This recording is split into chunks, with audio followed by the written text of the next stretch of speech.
بسم اللہ الرحمن الرحیم۔ اپنے ساتھی یا اس کے کیے ہوئے کاموں پر الزام لگانے پر توجہ دینے کی بجائے اپنے جذبات کا اظہار کریں۔ ادھر ادھر موڑنے کے بجائے اپنے اور اپنے ساتھی کے درمیان اصل مسئلے سے نپٹنے پر توجہ دیں۔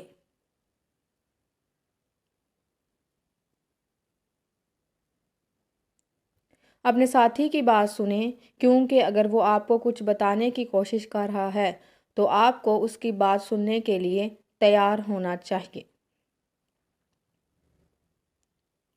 اس سے پہلے کہ آپ کوئی انتہائی تکلیف دہ بات کہیں، ایک لمحے کے لیے رکیں اور سوچیں کہ آپ کو کیا کہنا چاہیے اور کیا نہیں کہنا چاہیے۔ آپ کا لہجہ اس بارے میں بہت کچھ کہہ سکتا ہے کہ آپ کیا محسوس کر رہے ہیں۔ غصہ، اداس، مایوس، چڑچڑاپن وغیرہ۔ اپنے لہجے کو تبدیل کرنے سے فرق پڑ سکتا ہے۔